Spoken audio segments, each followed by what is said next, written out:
Hi, it's Courtney Jones from thebestreitips.com, and I wanted to talk today about how to flip deals for fast cash.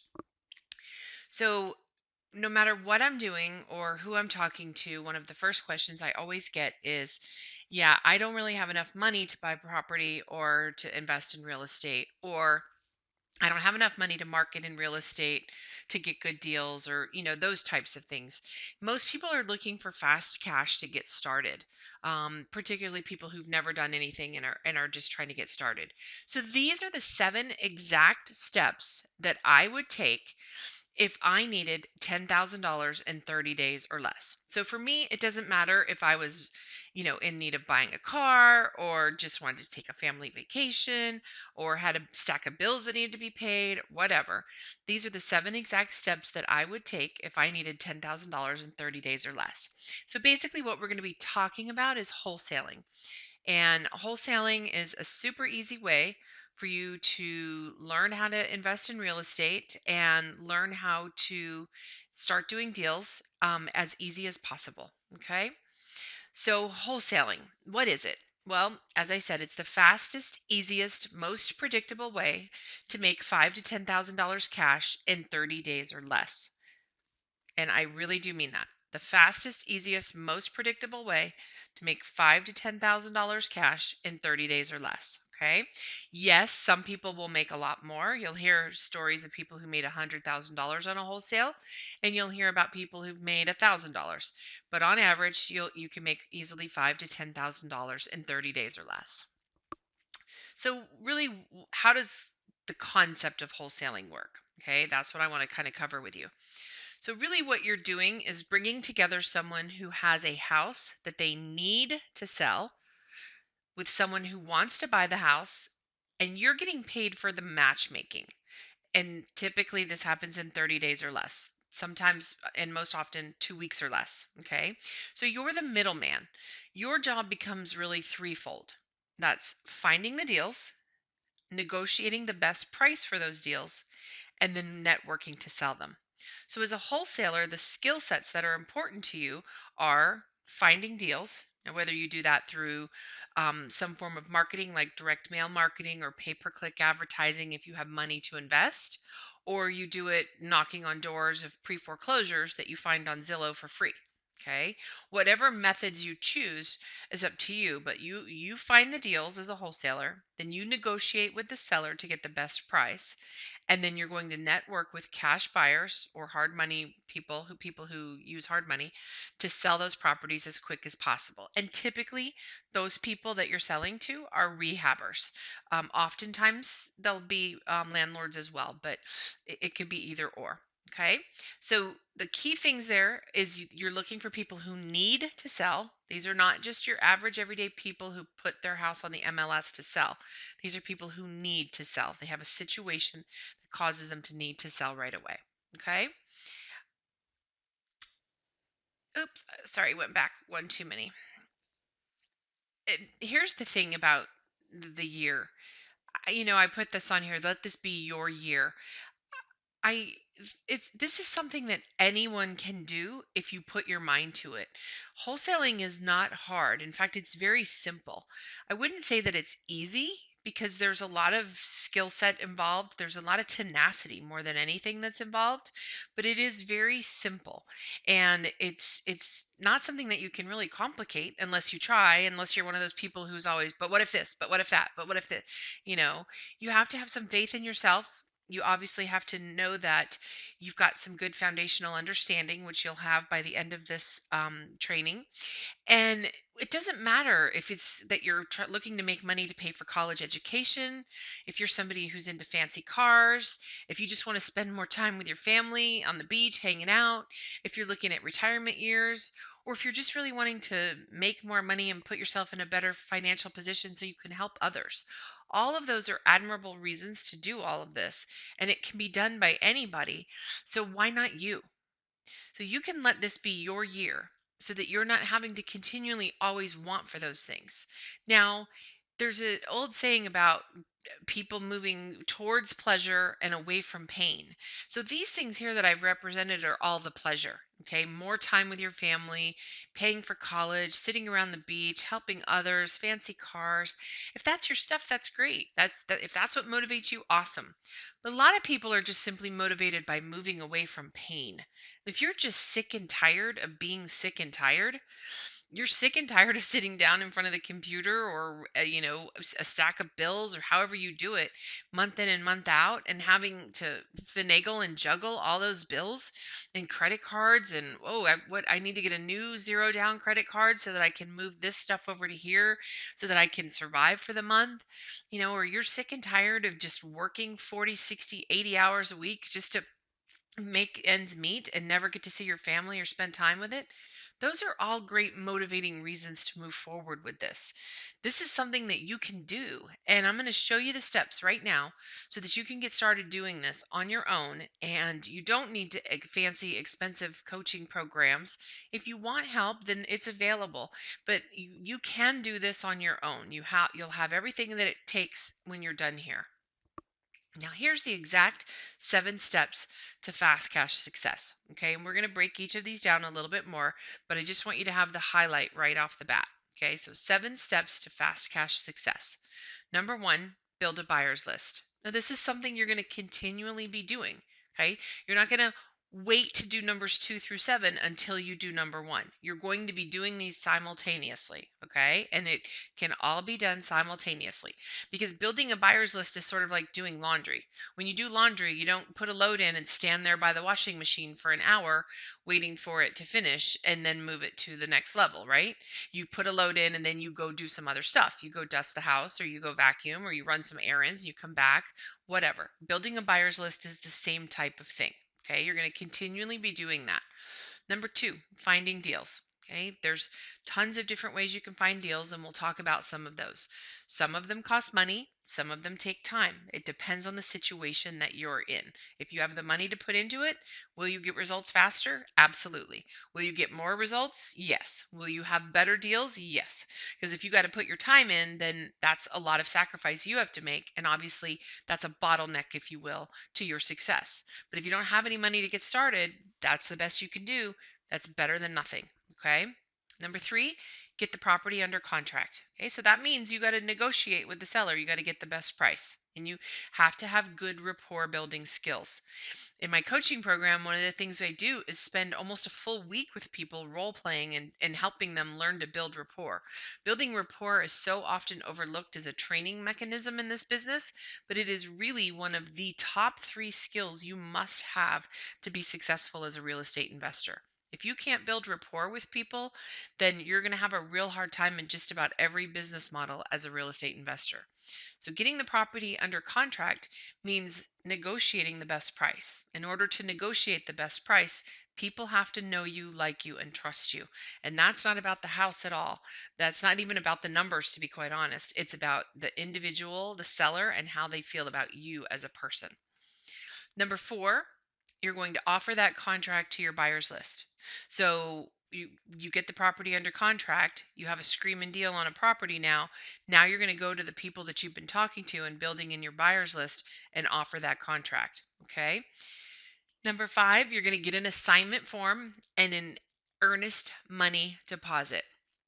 I personally think you should get a non-refundable earnest money deposit, and I would encourage you to do that in every circumstance. So you're going to fill out a form called an assignment form, which basically just gives away your rights to purchase the contract that you got in step number 3. Okay. And you're selling them just to the new person in step number 5. Step number 6 is you're going to open escrow at a title company. So depending on the state that you're in, this can be called a few different things. So it could be called opening escrow. It could just be simply setting up a closing. It could be opening a file at an attorney's office. So depending on the state, it could be various different things. Some states use title companies. Some states use title companies with title agents that close things in escrow. Some use title companies with attorneys. Some just strictly use attorneys. So it just depends on the state you're in. Don't get bogged down in it. Does not matter right now. Okay. Step number 7 is to cash your check. So it's really boils down to 7 steps. All right, so let's talk about building a buyer's list. How do you build a buyer's list? One of There's just tons and tons of ways, okay? And so here's where people get hung up. Okay, they'll stop and not do it because they don't have all the answers, or they'll stop and not do it because they don't have just the right computer program or database management program or CRM or whatever you want to call it, okay? No, I mean, it's simply a piece of paper and a legal pad works. Have one legal pad for buyers list and one legal pad for motivated sellers. If that's what's causing you to not take action, then eliminate that obstacle. It does not have to be complicated. People make it complicated to avoid it out of fear. So what we're going to do is make it as simple as possible. So if you have Excel and you want to use Excel, that's perfect. If you have a notepad and you want to use a notepad, that's perfect. If you have Outlook and you want to use Outlook, great. If you have Google Contacts, if you have a fancy CRM, whatever you have that's going to allow you to take action and move forward today, do that. Okay? Don't let all the other complicated things get in your way. The reality is, what I want you to do is be able to get a deal done quickly, because once you find out that you can do it, all that other stuff will start to fall in place. All those other things will start to become alive. Once you do 2, 3, 4 deals, you've got it figured out. You're not fumbling through every tiny little thing anymore. Then you can worry about, do I need to set up this kind of company, and do I need to set up this kind of CRM, and do I need this kind of management and all that stuff. Let's get some deals first, okay? Don't put the cart before the horse. So, building a buyer's list. Place some ads on Craigslist. Craigslist is a great place to find buyers, cash buyers. Just post an ad on there. I'll give you a sample ad in a little bit. Go to your RIA meetings. Typically, these RIA meetups or meetings are they're a lot of times they're pitchathons. Most of the RIAs anymore just have one person after another come in month after month to try to sell you a seminar. So you don't go there for that reason, but you go there for the networking, for the other people that you're going to meet, for the business card exchanges, finding those cash buyers and people that are truly rehabbing. Look for those people. Look for houses on the internet that are newly rehabbed and find out who's selling them, and then call those people up. Build relationships with these cash buyers. Meetup groups is another one. It's a great one. Meetup.com. I run a local meetup group here for women in real estate. It's a wonderful way to meet people, and people who are looking for rehabs or rental properties. And really, that's what you're looking for. You're looking for people who want to buy good deals that you can't go out and find them on their own. From a rehabber's perspective, remember that's your primary client, a rehabber or a landlord. They don't want to spend the time and energy and money to go out and look for deals. They're used to being able to get them on the MLS. So you're basically providing a solution for them because you're doing the marketing and the contract negotiations. So those are different places that you can meet them. You can run ads offline and online. If there's any local newspapers in your area, you can run ads in those. Call the We Buy guys. Do a quick Google search for We Buy houses, whatever area you live in. So We Buy houses Las Vegas, We Buy houses Sacramento, whatever. And you'll get a ton of people. Pick up the phone and call them. Tell them, hey, I'm a wholesaler. I market for deals. I just noticed I ran across your ad and I was calling to find out what kind of deals are you looking for? What's your criteria for buying? That kind of stuff. Okay. Anytime you see a sign that says we buy houses, that's a potential buyer for your buyer's list. Okay. Go into Facebook and go into some of the groups or pages, or even you can run pay-per-click advertising for cash buyers on Facebook. Look for people in your particular area. There's a lot of really bad Facebook groups out there, and there's a lot of scams going on, but there's some really good people out there too, and you'll find some people. You just got to comb through it. Don't believe everything you hear, and don't, believe everything that you see, but go out there and just say, "Hey, I'm a wholesaler in XYZ city and state. If you're interested in being on my buyer's list and getting access to good deals, shoot me your email." And you'll get some people that way as well. You can also do a search for tax records for people who own 2 or more homes. Typically, your title company can get you some data like that. They can also get you oftentimes a list of cash buyers. Realtors can do this through some MLSs as well.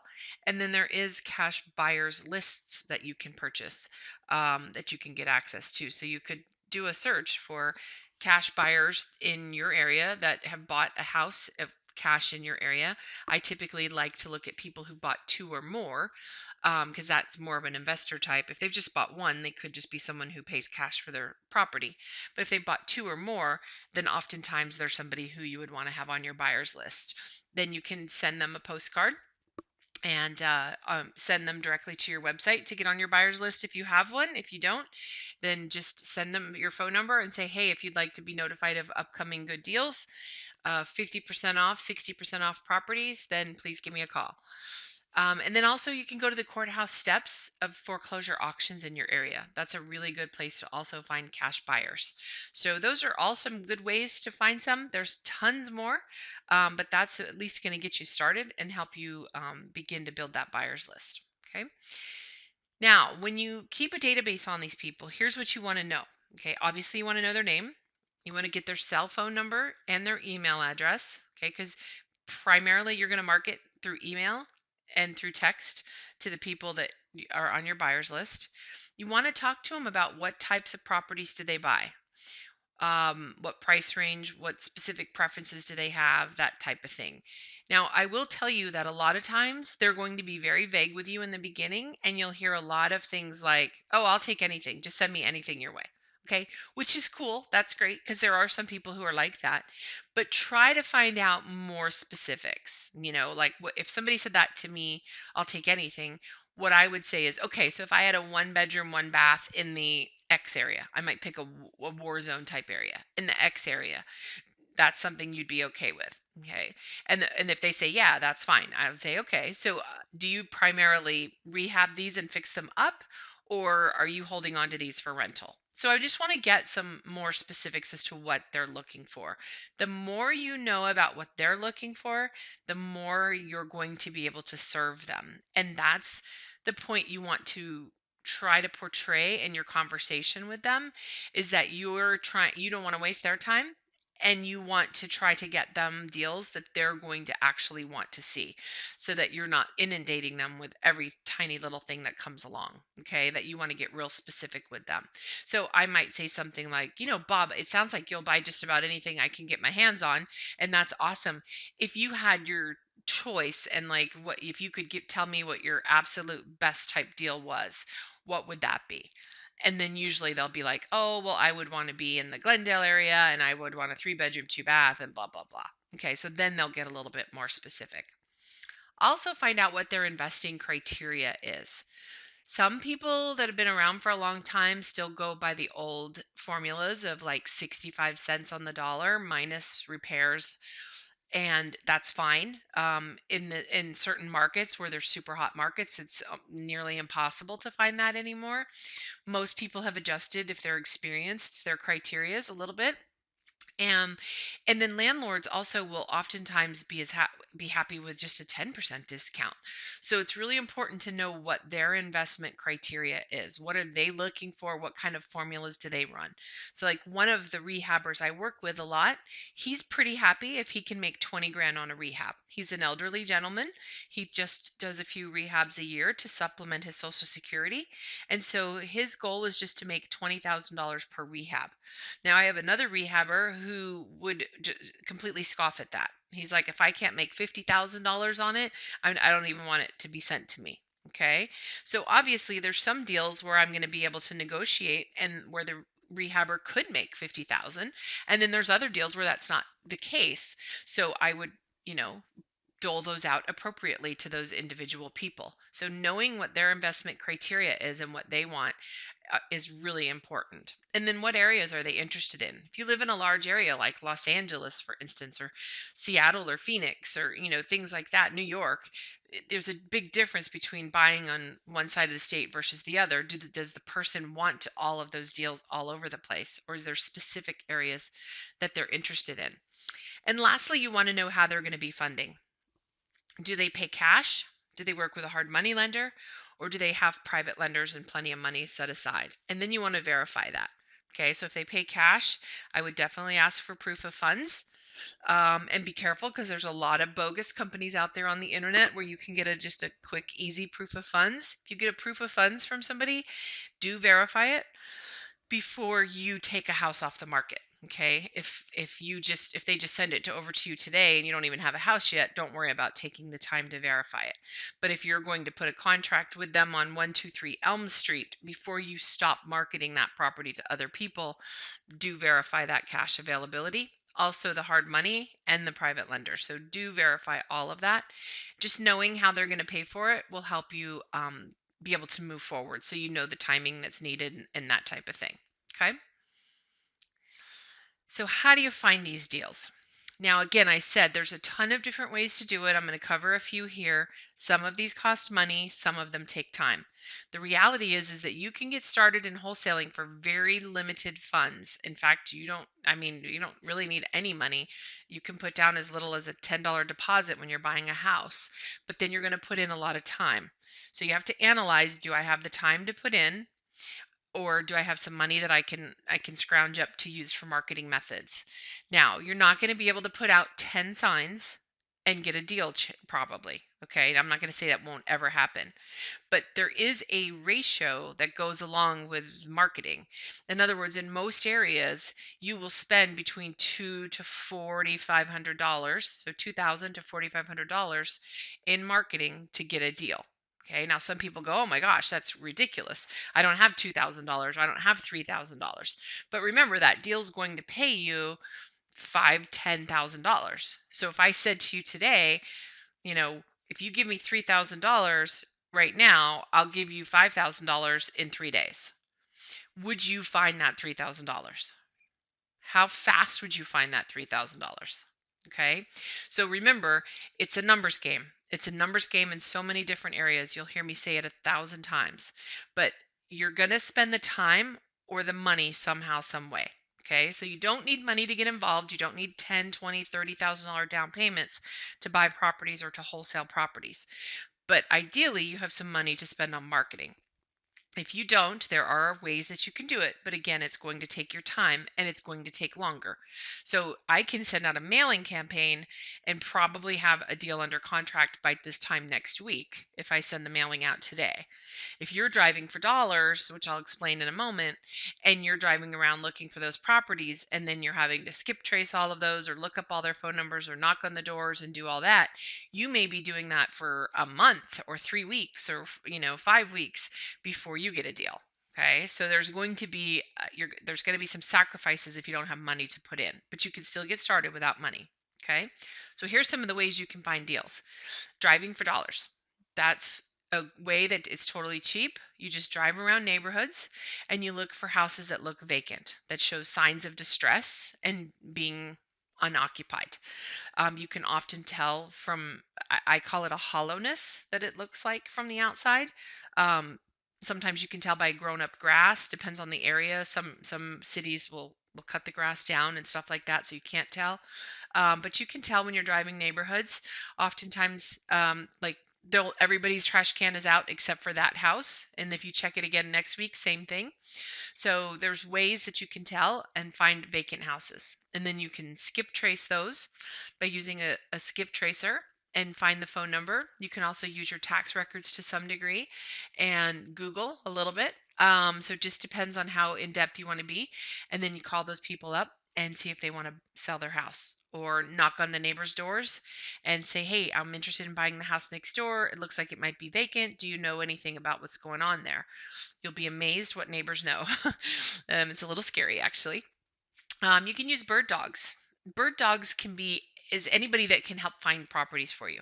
So these can be UPS men, post office people, utility people, code enforcement people, all kinds of people who are out and about in the community on a regular basis who may have quote unquote insider knowledge into a house being vacant or a situation that may have a distressed seller. Okay. Online classified ads, Craigslist, Backpage, things like that are great ways to find deals. You do have to post pretty regularly in there. And then you can also scan them for deals online, sellers who are trying to sell their house. It's not something that is, happens all the time, but about once a quarter or once every 5 months, we'll find a deal that way. So it just isn't, it's a numbers game. You just have to keep going, keep going, keep going. Simple postcard mailings is still one of my favorites, next to bandit signs, but simple postcard mailings are the easiest way to get to a bunch of people really quickly. You can do it inexpensively at home if you have an inkjet printer. You can get postcard paper at Staples. You can do it easily through USPS, which is click to mail, is who does their mailings. And then you can also take it and get it more extravagant and get fancy postcards. And all the testing I've done, the simple white and yellow and green postcard stock with black print works the best, but they're pretty cheap. It's like 43, 44 cents a postcard. Post-it notes is a great way to get out. You have to hire somebody to go out. Post-it notes or flyers on doors in specific neighborhoods is a great way to find motivated sellers, people who need to sell. We buy house ads, just putting ads up wherever you can, anywhere you see places that you can get small community papers, things like that. Bandit signs, you see them all over the place. Yes, they do get taken down, and yes, you can get in trouble in certain communities for having them, but they are extremely effective. Rather than putting them on main thoroughfares, do not ever attach them to utility poles because that is city property, so you can get in trouble for that. But I do like to put them in the exits of neighborhoods that I think might be good vacant house type houses or wholesaling type properties. I also like to put them in the exits of things like Walmart, save and shop type stores, things like that, so that regularly people see them on a regular basis. Realtor referrals, it's pretty rare right now with the markets the way they are, but every now and then you'll get some good deals. Junkers that just really are not going to be able to be sold, and some realtor took the listing because they didn't want to tell the person, look, your house is not going to sell. It needs a lot of work, or it has a cat smell, or it, whatever the situation is.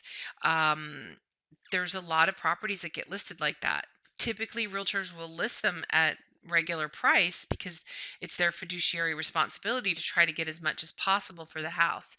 But they also know that it's not going to sell for that.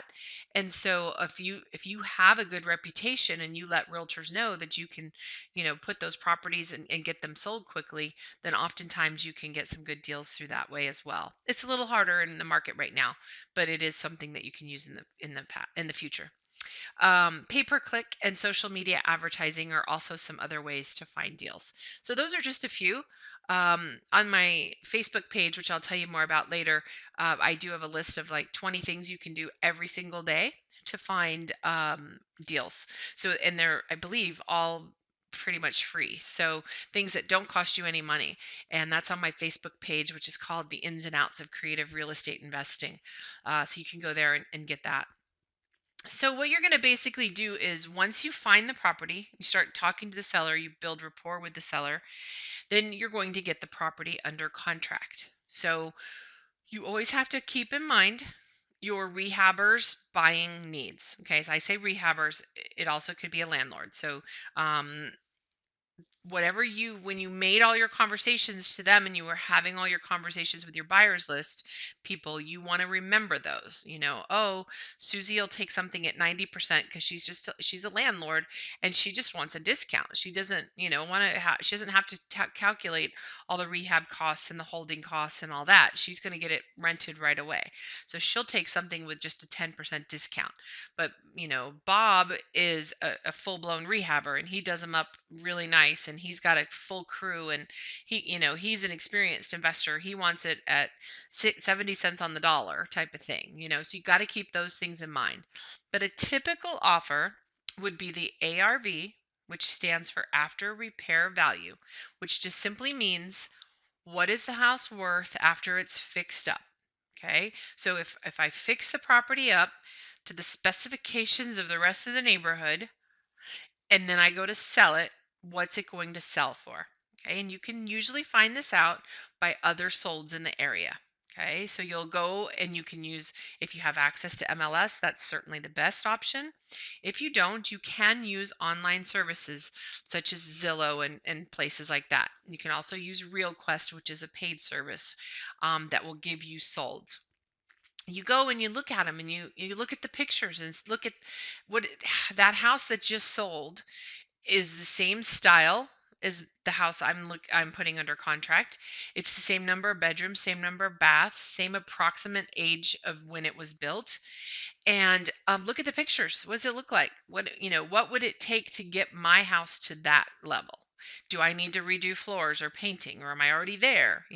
So if I do redo floors and painting and add new appliances and redo the kitchen, what would it be worth then? So you kind of look at all those different things to come up with your after repair value. And you take that and multiply it by 70%, okay? Because that's going to give your buyer the cushion that they need to be able to make all this work. Because they're going to have a lot of fees and expenses. They're going to have the fix up, which we're going to reduce, but they're also going to have holding costs and contractor costs and things like that. Okay, they might have funding fees if they're buying from a hard money lender. So all those things need to be taken into consideration for them. So you're basically making an offer to try to help get them the best deal possible. Okay, so it's ARV times 70% minus repairs minus your fee. So if you want to make $10,000 on this deal, you subtract 10,000. If you want to make 5,000, you subtract 5,000. Okay. Just remember, the more you subtract, the less your offer is. The less your offer is, the less likely it is to get accepted. So there's that fine balance. Okay. Don't discount your value. Don't discount what you bring to the table, but also you don't want to be so overly conservative that none of your offers ever get accepted. Okay, so it's ARV times 70% minus repairs minus your fee equals the MAO, which is the maximum allowable offer. Okay, so we'll take a look at that in detail. So if the house is worth 200,000 after fix up, again that's the ARV. Take 70% of that would take you to 140,000. Let's just say, for the sake of conversation, it needs $30,000 in repairs. So you would minus your repairs. That would take you to 110,000. Then you minus your fee. On this one, I want to make $10,000. So that means my maximum allowable offer is $100,000. So when I start talking to that seller, I'm likely going to start somewhere around 94. Okay, and then that gives them room to come up a little bit and for me it to seem like I've given in some. Okay, so the most I would want to pay for that house would be $100,000. Okay, makes sense? Hope so.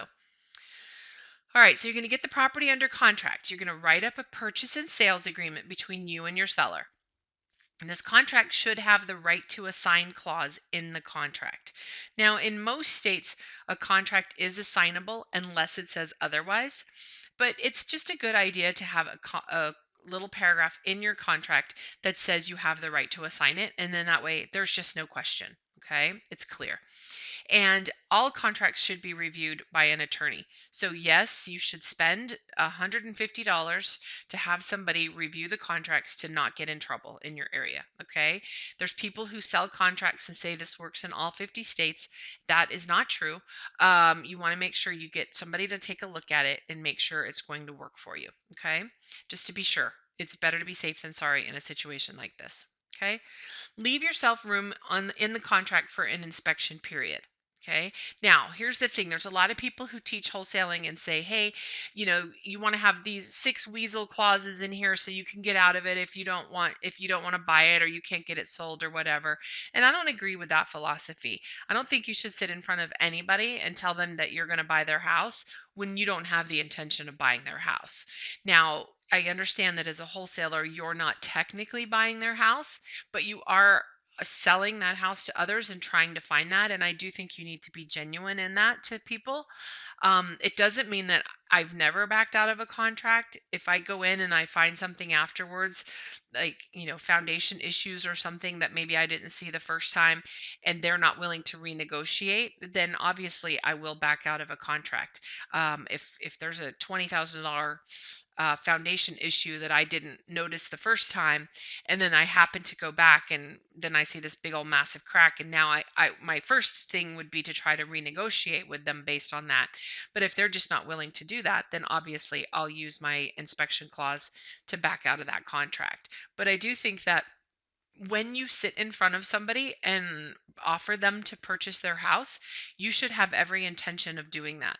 So if for some reason you can't wholesale that house, then I think you need to do everything you can to try to get a hard money loan on that house and buy it yourself and rehab it and fix it yourself. So even if your original intention was to be the wholesaler of it, now if whatever reason, maybe you got your numbers wrong and rehabbers are telling you, hey, there's only a $10,000 profit in here for you. For me, I can't do this. But you only wanted a $10,000 profit in the first place. So get the hard money loan on it, rehab it, put that one as an experience under your belt. Make your $10,000. Yeah, you're doing more work to get it, but at least you're being honorable and you're building good reputation. And those things are going to come back. I totally believe that what goes around comes around. So I do think that if you're going to sit in front of people and put their house under contract, you should have the intention of having that transaction closed. Okay. And also get permission to show the house to others in your contract, because obviously that's how you're going to sell it to your buyers. Okay. Now, the next thing you do once you've got it under contract is you're going to offer that property to the buyer, to your buyer's list. Now, there's a lot of conversations around, should I file a memorandum of purchase, all those types of things. That's totally up to you and how you want to run your business. If you want to file a memorandum to protect yourself, a memorandum is a paper that you file in the courthouse, that just clouds the title basically and says that you have a contract on this and someone else can't go around you. There are particular markets that I know of, where that's probably a good idea. It's just an additional step. It's something your title company can do for you. You can do it yourself, if you want to. There's also the mindset of, there's enough for everybody, and if somebody goes around me and steals a deal, I just know that I'll never give them the information again, and I won't do business with them in the future, and I'll just go find another deal. So it really kind of depends on your mindset and what your thought process is on those types of things. Um, I don't file a memorandum after every deal, but I have, if there's a reason to. So sometimes you'll just kind of get a feeling where you feel like there's a reason to. And in that case, then you could file one. Okay. So to offer your property to your buyer's list, you're going to send an email, text, whatever you use. Okay. Some people use text programs. Some people use email blasts. Some people use both, to your buyer's list with all the property details. Okay. You want to focus on the money to be made. Okay. And the be accurate on the amount of repairs. Okay, don't tell them, it's a cosmetic fix up if it needs a roof and an HVAC. Okay, it's not a cosmetic fix up, is it needs some paint and, maybe some carpet, So you've got to build credibility with your people. If you're sending stuff out to rehabbers and to landlords that says it's a $10,000 rehab when it's really a $40,000 rehab, it's not going to be long before they block you from their emails, okay? And they just don't believe you anymore. So be accurate as much as possible. You don't have to be to the penny, but there's a big difference between 10,000 and 40,000. So be somewhat accurate on those. Also be accurate on your ARVs. Again, I understand a lot of that's interpretive. One realtor can look at a deal and say this is going to sell for 250, and another one might say no, I can get 260 for it, and another one might say, well, you'd be pushing 265, So there's ranges in there, so it's not dead on accurate, okay? Because nobody knows until the buyer comes in with their emotions, So nobody 100% knows, but do be accurate. Don't say it's worth 275 fixed up if there's not a single comp within a mile or two at 275, okay? Because they're going to look, and then you've lost all credibility, and they're not going to believe or open any of your other emails that come, okay? I always say to be conservative, and if it means you taking a little less money for the first few to build that reputation and build that credibility with people, then that's what it takes, okay? Also, give people, when you send out the deals, give them the comps. Show them, these are the houses I looked at and I'm making my decisions based on the ARV, so that they have that proof right there. Okay, if they see you have a 2,400 square foot house built in 1989, it's 4 bedroom, 2 bath for sale, and you're selling it for 200, and you're saying it's worth 275 fixed up, and you have three other sales within a mile range that are similar, then they're going to go, oh, okay, yeah, that's good. So give them that proof, do that work for them. It'll just take you a few minutes. You're going to do it anyway. Have investors call you for the address until you have a relationship established with them. Don't just put the address out there unless you have filed the memorandum. If you've filed the memorandum, then it's fine. But I would have the investors call you for the address. Just tell them a general specific area, cross streets, whatever's popular in your area, until you build a relationship. And then that way you know who all has the information. Okay. So if you've talked to 10 investors and given that address out, you know who those 10 are. So if something goes sideways and you lose the deal and you find out later another investor scammed it from you, then at least you know it's narrowed down to these 10. Okay. You can take a flyer to your RIAs. That's a great place to get rid of deals. If you've negotiated the deal right, cash buyers will come out. Post it on online classified sites like Craigslist and Postlets, Backpage, those types of things. That's going to help those people come. Bandit signs to sell in the area. So if you've got a house in a little area, just go to every major intersection outside of that house. Look on Google Maps and find how are all the different ways you can get into that neighborhood, and go to all those little areas and those main streets and post some signs that just let everybody know that you have a house for sale in the area. Cash buyers, cheap. I'll show you an ad here in a few minutes. Okay. You put a little video on your YouTube channel and Facebook and do a walkthrough of the house. So when you get it under contract, just say to the seller, "Hey, I'm going to take some pictures and go through and get some pictures of the place so I can remember everything and all the work that needs to be done. And I'd like to take a little video too." And I just grab my iPhone and walk through the house from the front door on and just kind of video and say, "Hey, here's the living room. You can walk through and see. And to the left over here, you'll see bedrooms, and it's a split floor plan. So on the right over here is the master bedroom." And just kind of walk through. That way you have a nice video showing the house and people can really get a feel for it. Your buyers will love that. And then any nearby large businesses, hospitals, hotels, big companies that are nearby, I always like to take flyers over to those places, because oftentimes there's people that work in those that are looking for houses. And a lot of those people are people who would like to do some work with their hands. They want to buy a fixer-upper and make it their own. So that's always a really good place too. Then you're not dealing with a rehabber who's looking for an extraordinary deal, but you're dealing with a homeowner who gets emotionally invested in the house, and they're oftentimes willing to buy it at a little bit higher price. So here's that sample ad and sign that I told you about. So this is what I do. It's just super simple. Fixer upper must sell. Worth 250, will sacrifice for 145. Needs 30K of work. Sold as is. Call, and then I put the phone number. Okay, it's super easy. If you have a website you want to direct them to, just add that down below there too. And then you've got it taken care of. Okay. If you wanted to add cash buyers only on there, you can.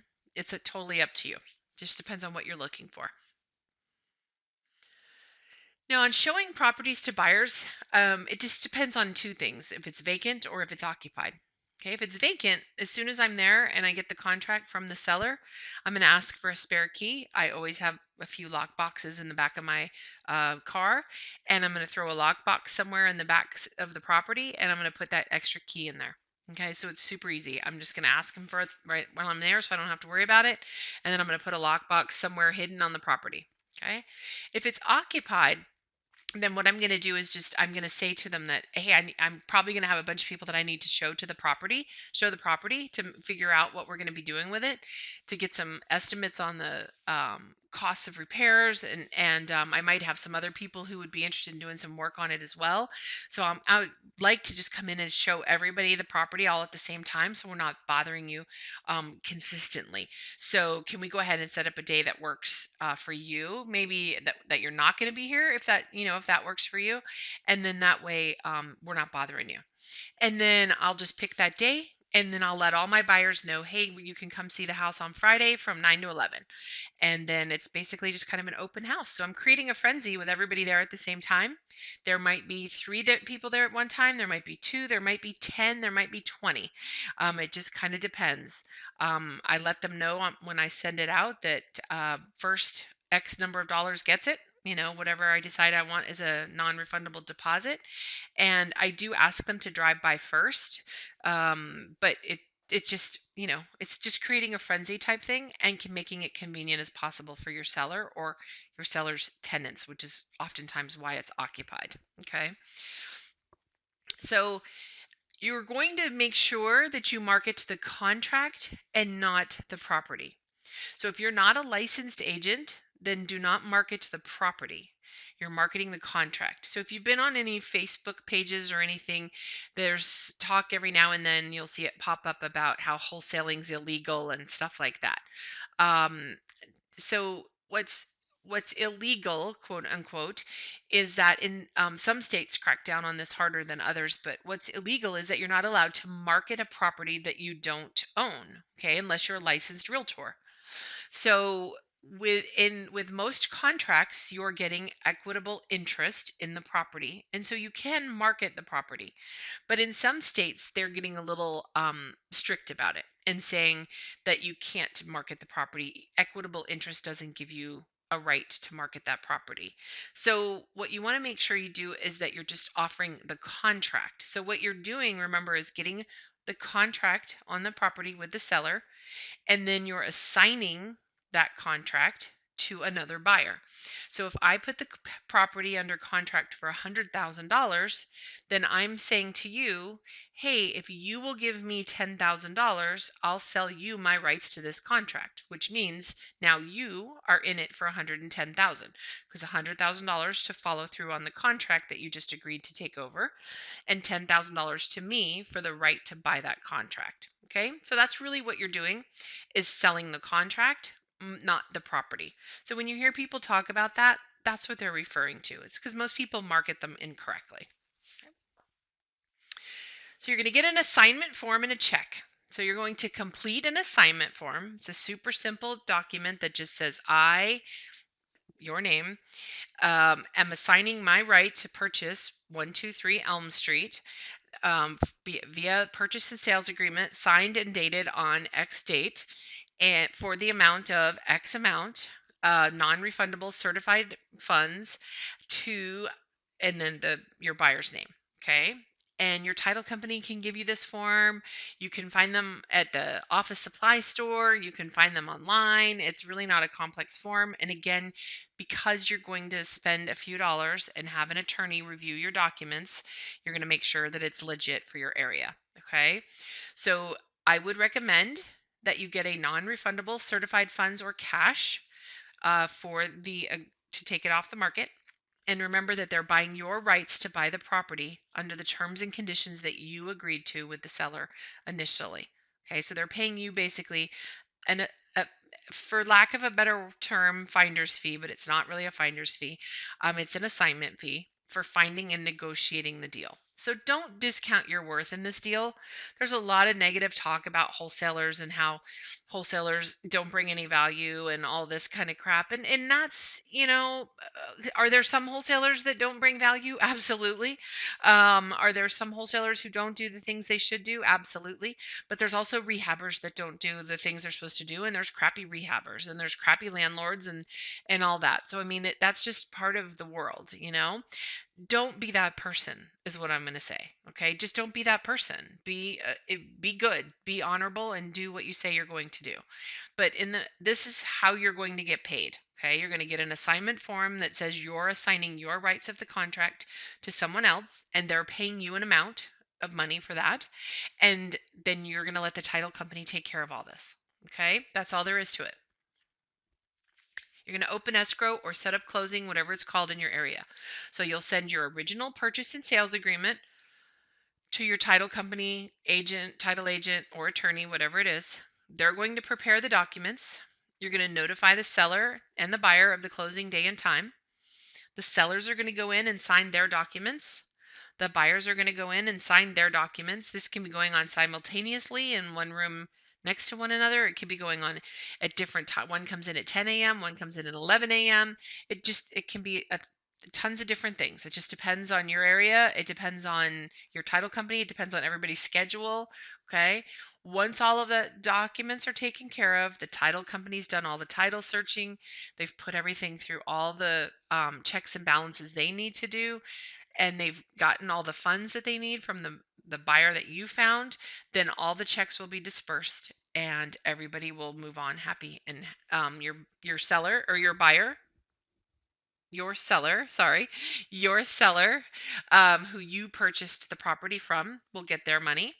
Your buyer will get the keys to the house and get access to the house. They'll now have title to the house, and you will get paid your earnest assignment fee. Okay. So if you got like a $2,500 earnest money up front, say $2,500, you're getting 10,000. If you got that all up front, then you would just be getting the remainder at that point. So you'd be getting 7,500. Okay. After the checks are dispersed. All right, now comes the hard part. No, I'm just kidding. This is the easy part. Now you cash your check and you enjoy the fruits of your labor. I encourage you to celebrate when you do this because you just got your first deal done, or your second, or your third, or whatever. But this is a time for celebrating. It doesn't have to be elaborate. If you made $10,000 but you spent $3,000 in marketing to get there, then you made really $7,000. So if you've got a ton of debt or whatever, I encourage you to be responsible, pay off some high interest debt, and also to invest part of that back into your business. So if you now know that if you spend 3,000, you can make 10,000, how often are you going to want to do that? You're going to want to do that every month, right? So I encourage you to invest that back into your business, and then eventually into technology and systems, and if you need it at some point, into coaching, so that you can take things to the next level. Okay, and learn to scale the business or learn to buy it in other methods. So those are all something that you can do, but I absolutely think you should pat yourself on the back, give yourself the credit that you have coming to you, to say, hey, I did this. I've had fear around it. I took action anyway. And that's something to be celebrated, because 90% of people will never do that. So if you do it and you get to that point, absolutely congratulate yourself and celebrate it. Implement systems to make it simple. So typical procedures are the same from day to day and from each deal to each deal. So I encourage people to automate and systematize them. I have a checklist for everything. Now, most of ours is computerized now, but before we had all of that, we had a checklist for everything that we wanted to know from our buyers. I just created a form. We had a form, like I told you, to use a yellow legal pad. That's easy too. Create a form and print 50 of them, and keep them by your phone, whatever works. So all the information you need to know about buyers, systematize those questions so you have the same information from everyone. Checklist of steps from securing the property to closing. So once you get the property, if it's a vacant house, there might be some things you need to do to secure it. That's supposed to say secure, not security, but to closing. So, do we need to put a lockbox on it? Do we need to board up any windows? Do we need to, do anything else that we need to do to make sure that this property stays in decent shape to close it? Checklist for marketing the property. So if there's 25 things that you do every time you get a house to market a property, which is like what we have, then you want to have a checklist for that so you don't miss one of those steps on anything.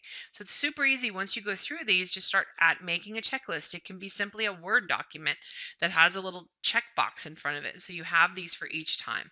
And then a checklist of repair needs and estimate costs, so that you have a formula and a systematized process that you use to estimate repairs and costs, so that you're using the same basic numbers each time. There's no reason to reinvent the wheel deal after deal. They're all pretty similar. And then you're going to do it again. Rinse and repeat.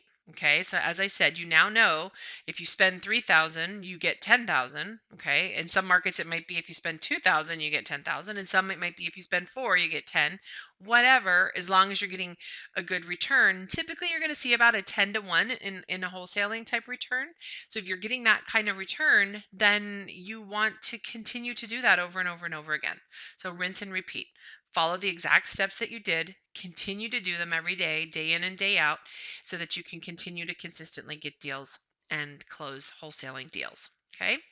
So if you want more training or instructional help on this, you can book a breakthrough session call with me. Just go to meetme.so/breakthrough session. Again, that's meetme.so/breakthrough session. And on that call, we can talk about your business, where you're at in the business, what things may be holding you back, holding you up, what things you can do, what breakthroughs you need to have happen in order for you to be able to move forward. And if I can help you, I will absolutely let you know and how I can help you. If I can't, I'm going to direct you to the right people and places to make sure we get you some support. So if I can be of some help to you, meetme.so/breakthrough session. And if you found this on the Facebook group, it's the ins and outs of creative real estate investing. Great. If not, then go ask to join the Facebook group. It is a private group.